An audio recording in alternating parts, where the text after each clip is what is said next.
are exposed to that vision of the financial system managed in such a way that that magnitude. There is some risk that I think on balance the forecast probably should be a little bit lower than they are now, because we're about -1 for Korea.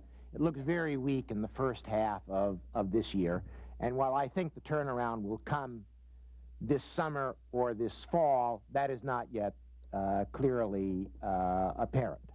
Thailand, I think, will follow a similar path. In the case of Indonesia, there remains very great uncertainty at this time, and it's simply too early to perceive when the turnaround for the real economy might come.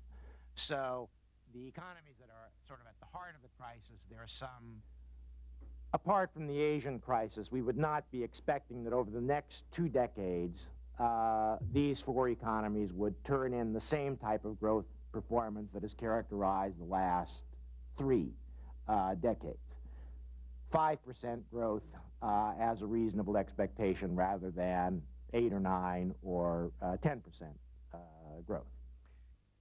But if those pressures come and your economy, your institution, your policies are weak, that's when you get into big trouble.